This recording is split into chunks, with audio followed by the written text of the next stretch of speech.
Hi, everyone. One thing before we get started, we are asking for you to bring us your listener questions. We are excited to produce 2 episodes for you featuring listener questions. Questions like, what diet should I eat while on chemo? Or what's going to happen to my love life after cancering? Or maybe something simple like, where do I get the best information on the internet? We're here for all of those questions and we'll get you the answers. So go to our website, www.cancering.com, and click on the questions page to submit your questions on the form. We have such an honor to be with patients in those sacred moments, the time when life has just changed because of a diagnosis or because they are in their end-of-life stages. And almost every day I think, wow, I can't believe I'm allowed to do this because I'm entering such a private, sacred space. It sure makes a believer out of you as you get to witness people's faith in action as far as their connection with their higher power and what it's doing in their lives. Welcome to the Cancering Show. I cannot wait to introduce you to our guest today, Chaplain Kim Crawford Meeks. She is a chaplain at the University of South Alabama, USA Health, and the manager of the Spiritual Care Department. Basically, that means that Chaplain Kim meets her care recipients wherever they are on their journeys, whether it's cancer or some other illness. If someone is experiencing sadness, loneliness, hopelessness, anxiety, grief, fear, or has cause for celebration, then they may need the services of a chaplain.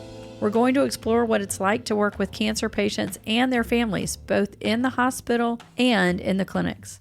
And we're going to talk a little bit about a word you hear a lot in cancer circles, and that's hope. All this fits right into this season's theme of cancer in the community. First, let me tell you a little bit about Chaplain Kim. She holds a Master of Divinity degree from Liberty Theological Seminary, served as a board-certified chaplain at St. Vincent's Hospital in Birmingham, and holds a certificate in spirituality and mental health through the University of Redlands.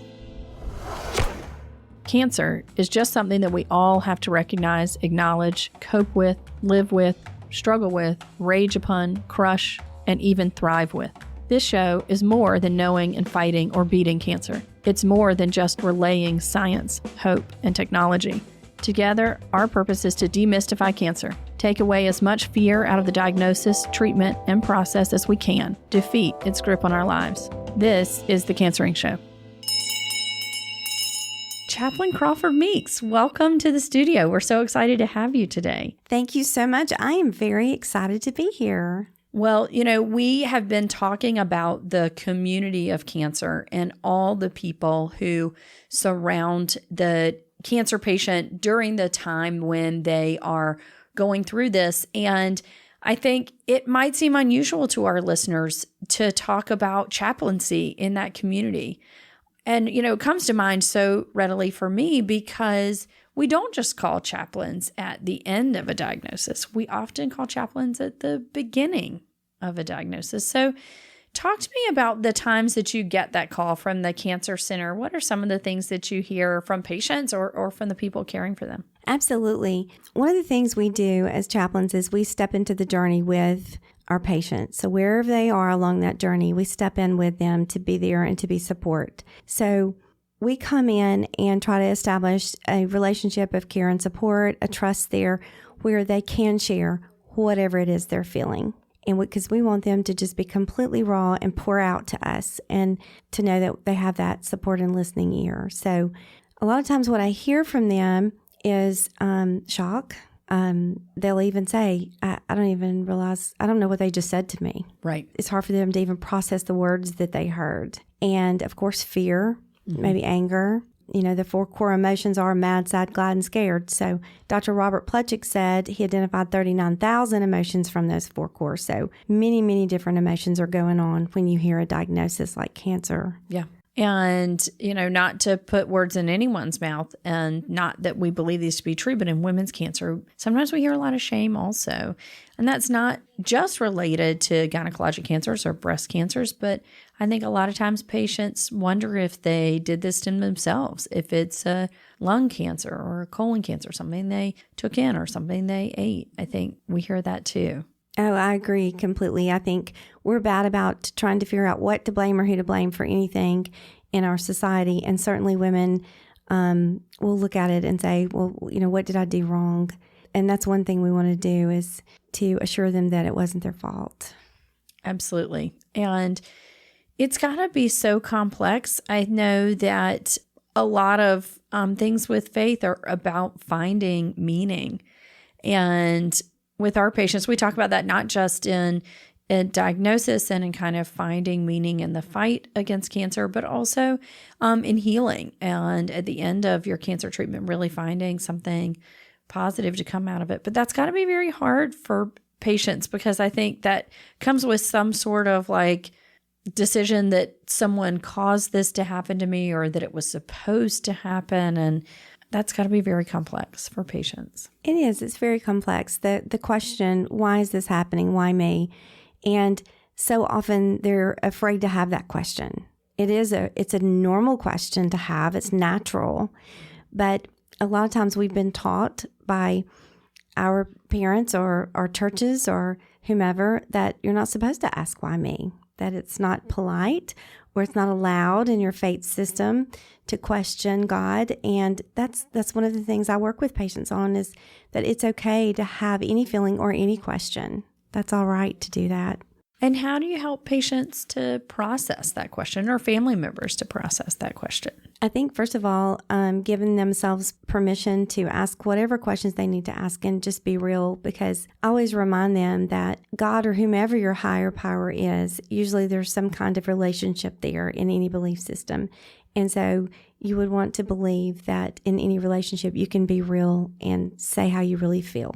Because if that faith is in your heart, then you should be able to share your heart. That's part of what your faith is. And so be real, express that in your prayers, in your conversations with your higher power. Talk about how it really feels. Come unto me, is the idea. And go there to get rest. And that's kind of the idea of having a power beyond ourselves, as a place to go for comfort. So if you're going there for comfort, you should be able to take the things that are a burden to you. Right. Including the concerns about blame or shame, or this is punishment for something, none of which we believe to be true when we are cancer caretakers. And yet, too often those are burdens that every patient expresses at some point, that we want to try and process and help people to work through. Mm-hmm. I hear patients a lot of the time, they don't want to tell anyone their diagnosis. They wait, or they're afraid to tell people because of the feelings of shame.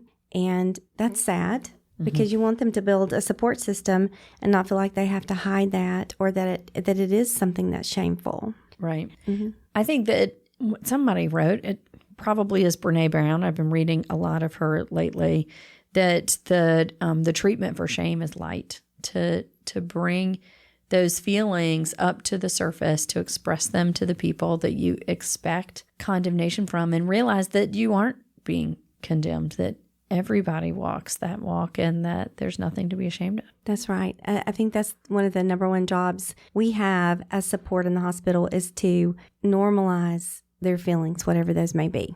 Mm-hmm. There's no right way to feel. How can every feeling be normal, Kim? Well, because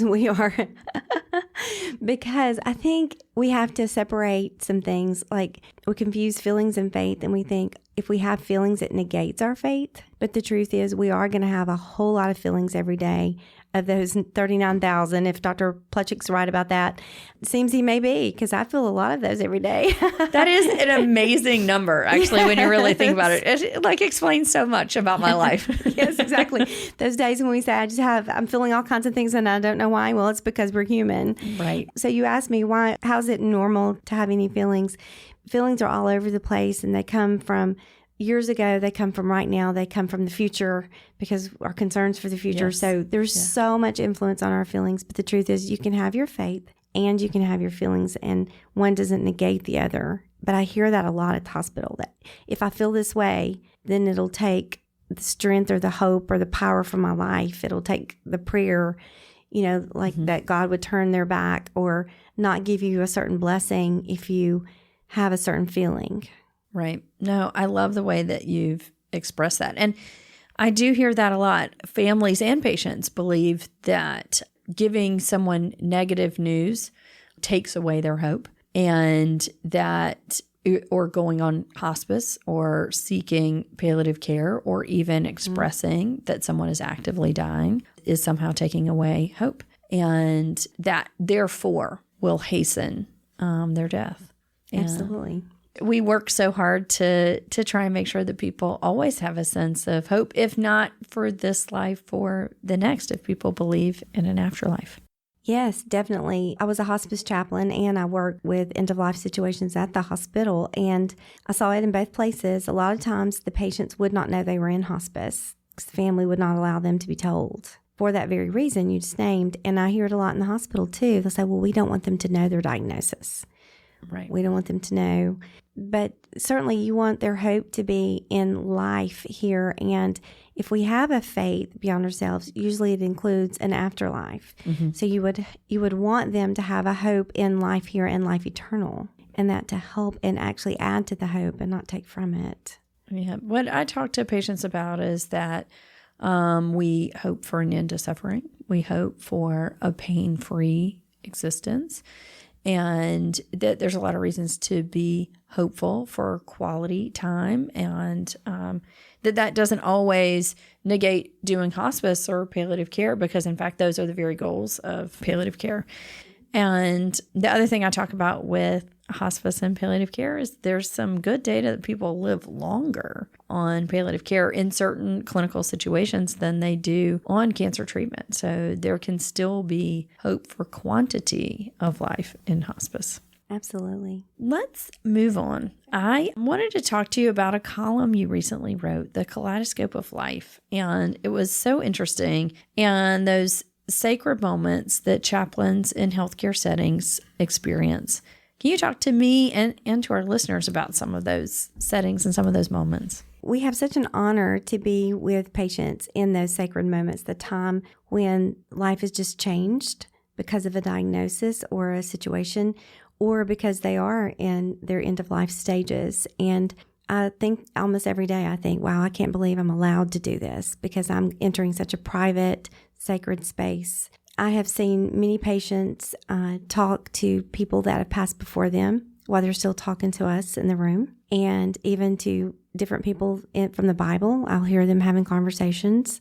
I had one patient that was chronically ill for years, and she was very afraid to die and wasn't ready. She wanted to see a grandchild and some different reasons.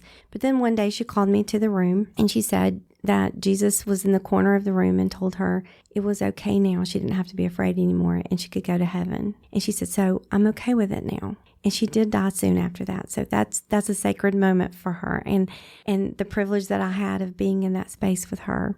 And I had a gentleman that was found in his truck, and he was unconscious, and he came to the hospital. He had no memory of being sick, no memory of being found, and he was out for a couple of weeks. And when he woke up, he said, my mother died when I was an infant. I was in her arms when she died. I never met her. But while I was unconscious, I went to heaven, and I was with my mother. And I got to see her and hear her voice.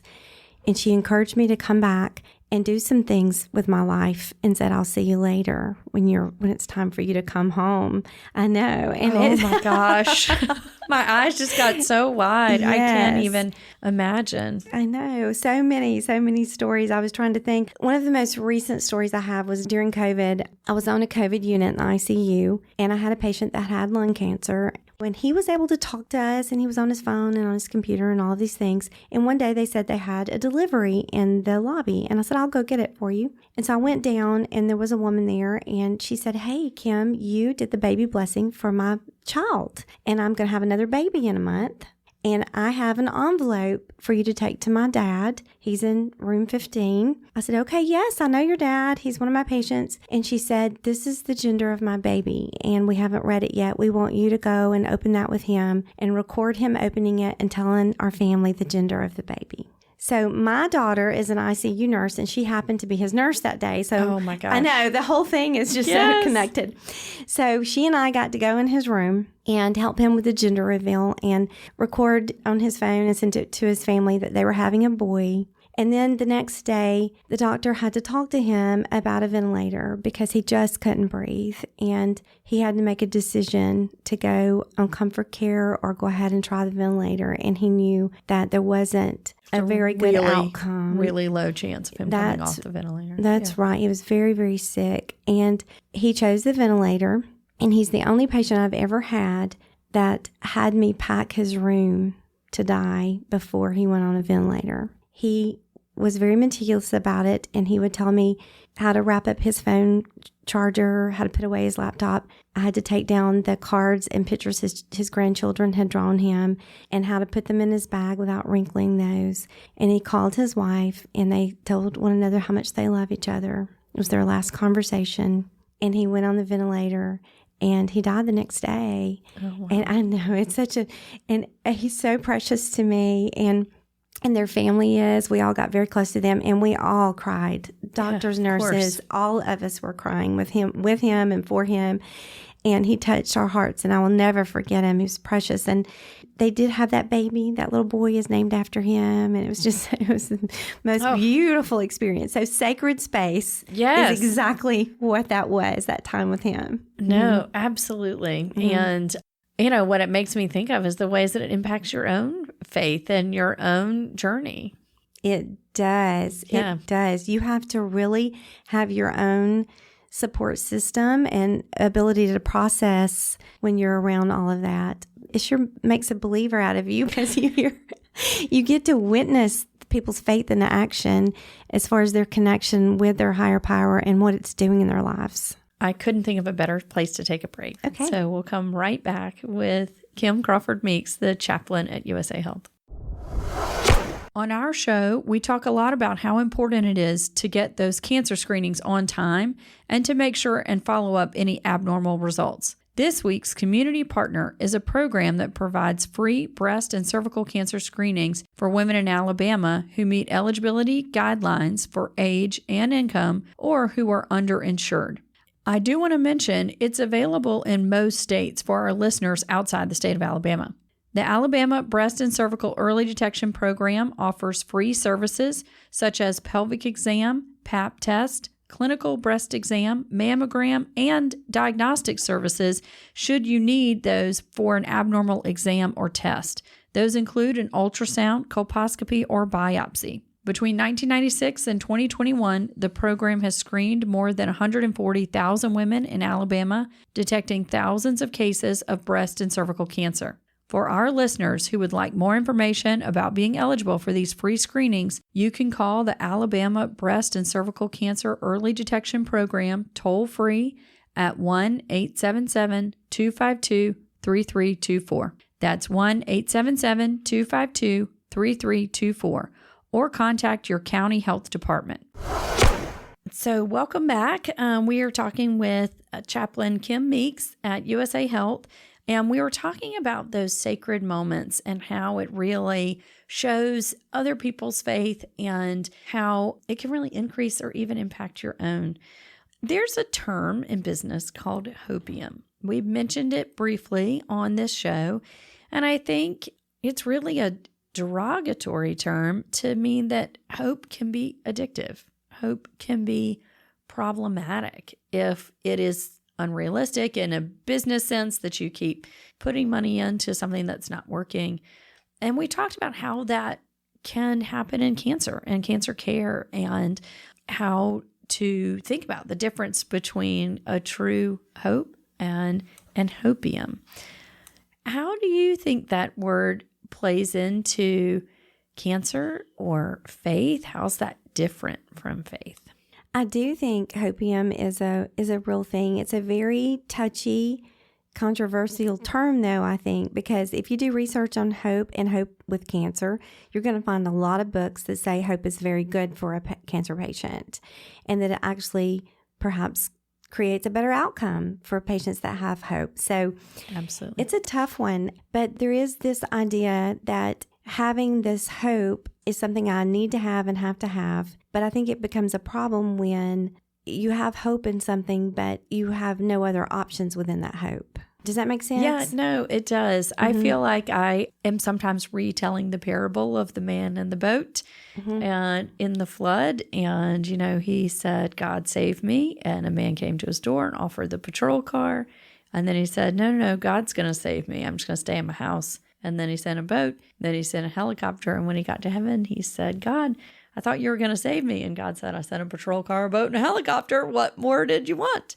And, sometimes I feel like patients decline traditional therapies or medical therapies.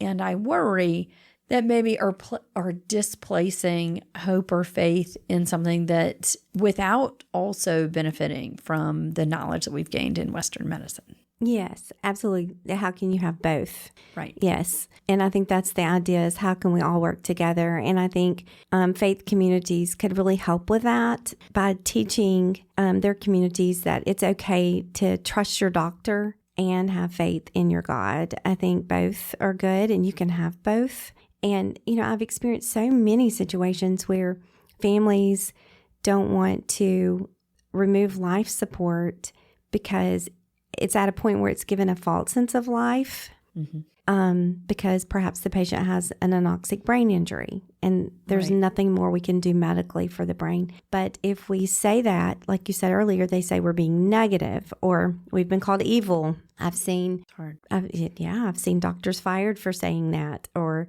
signs put up in the room, with scripture saying don't speak evil things here and things like that. But I think then we have to ask the question, what is your hope in? Is your hope in the machine, or is your hope in your God who can do above and beyond any machine? So we sometimes get confused about what our faith is in. And I don't think God is going to punish us for having a machine or not. I think we have to say, okay, what do we believe about whomever your God is? What do you believe the power is there, and the faith in that? And again, that faith in life here, life eternal. And that's the beauty of it. Or wherever, whatever. Sometimes afterlife to some people is not necessarily heaven, but peace. Right. So if you can somehow accept that there's peace in that, and I think that's where our different faith groups could really help with that, by giving their communities permission to trust in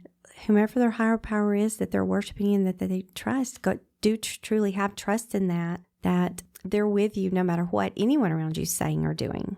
I think you're so right. I think too often death is seen as defeat. And yet in most scriptures around the world, regardless of faith, death is not defeat. Death is often seen as a gateway, as a crossing over, as sometimes to a better life or a better world, or to a new life, depending on the religious practice. And it is our own limited, very human understanding that we think this world's the best one, when in fact that is often not what we're taught when we go to a religious practice. That is very true. And I think one of the important things is to say, you know what, it's okay to want what I know. And what we know is this world. We have faith in another world, and it's a situation where our head and our heart can't agree. Our head knows one thing, but our heart feels another. And we have these relationships with these people here that we don't want to leave, and that's okay. It's okay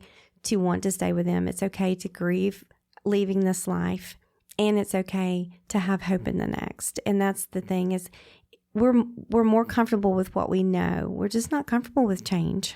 Right. Even if we think the change is better, it's tough for us. Absolutely. And scary. It's very scary. And I think a lot of people are afraid to say, I'm afraid to die, but it's okay to be afraid to die. Sure. That's okay. It's an unknown. There's just so much we can know about it. Yeah. And I go back to those sacred moments that you describe. And I think, the literature is rife with people who have gone and come back, who have lots of stories of hope to share that have inspired faith and religion in people who were faithless. So I think there's a lot of reason to be hopeful. I do too. Absolutely.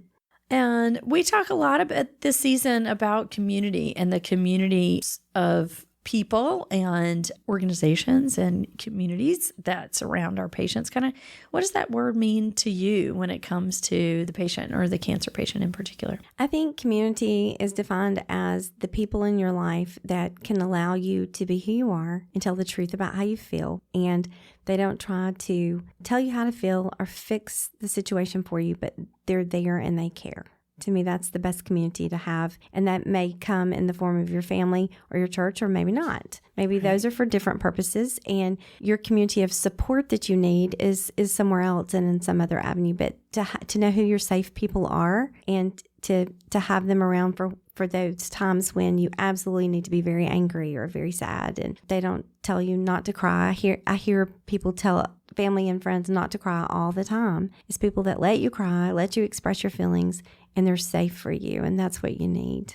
No, absolutely, to really feel whatever it is you're feeling. And too often that can be very painful. I see that when it's the parent and it's the children trying to wipe under the rug, the parents' fear, concern, anger, etc., when that's what they're really feeling, and vice versa between a parent and a child. So I appreciate your comment that it's not always the family, it's not always the spouse. I don't know if you have seen or heard this, but even sometimes at a vigil when somebody is near to passing, it sometimes happens even at that moment when somebody gets up to get a cup of coffee, when you think, how is that happening? And you think, oh, that was not a mistake. That is exactly how it was supposed to happen. Yes, I think so too. That sometimes you do need those moments when you're alone with your faith, maybe is the best way to say that. Definitely.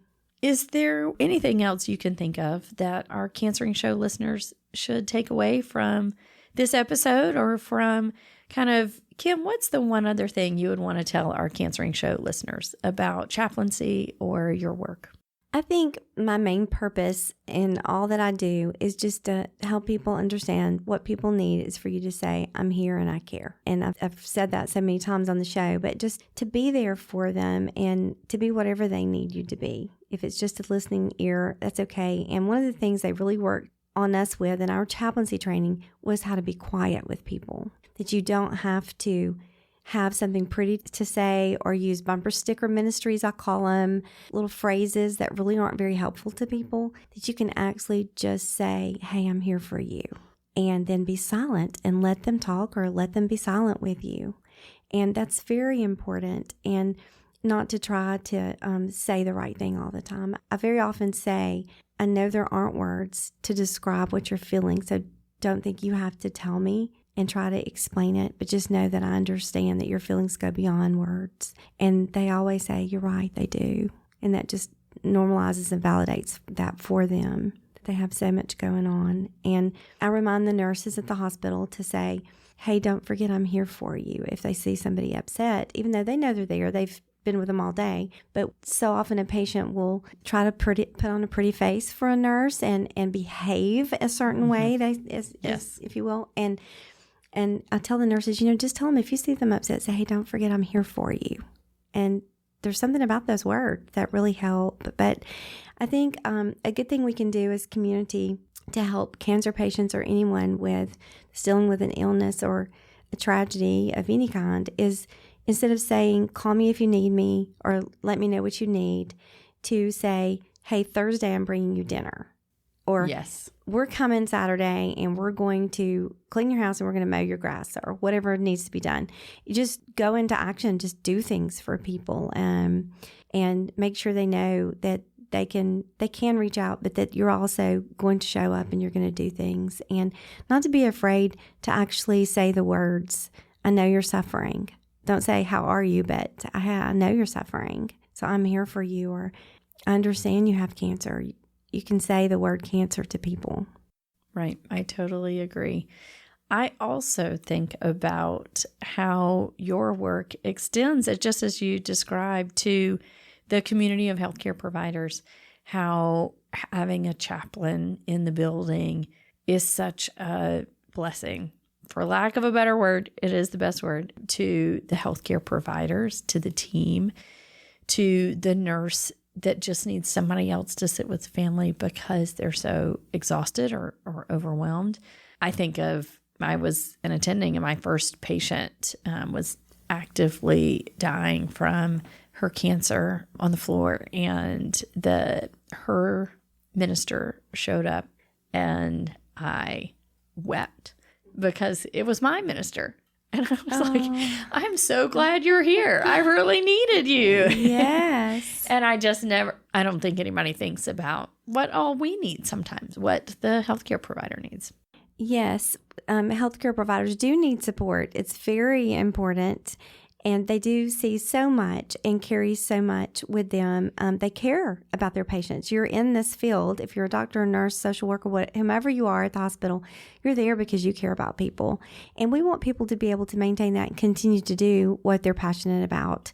So they do need support. They need chaplains and counselors and a support team, and to know who their safe people are. Yes. Because you carry a lot when you're in the healthcare world. Absolutely. And I know it meant the world when you came into the blessing in the hands for the nurses. That meant a lot. And it creates a sense of community, I think, in these buildings. We're so much happy and sad and mad and a lot of glad, too. Nobody ever talks about the glad in cancer.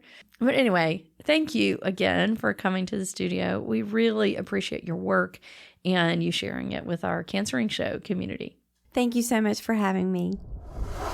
I hope you enjoyed listening to this episode as much as I enjoyed recording it with Chaplain Kim. I have to say, there's so much more I really wanted to explore with our guest that we may have to have her back sometime to talk more about these fascinating topics. I especially love how she describes those sacred moments that chaplains experience as kaleidoscopes of life. What a beautiful image that brings to mind. It's true that those times, whether happy or sad, make up the richness of life. Kim, thank you so much for being here and for your insight, and all of you out there. Thanks again for listening.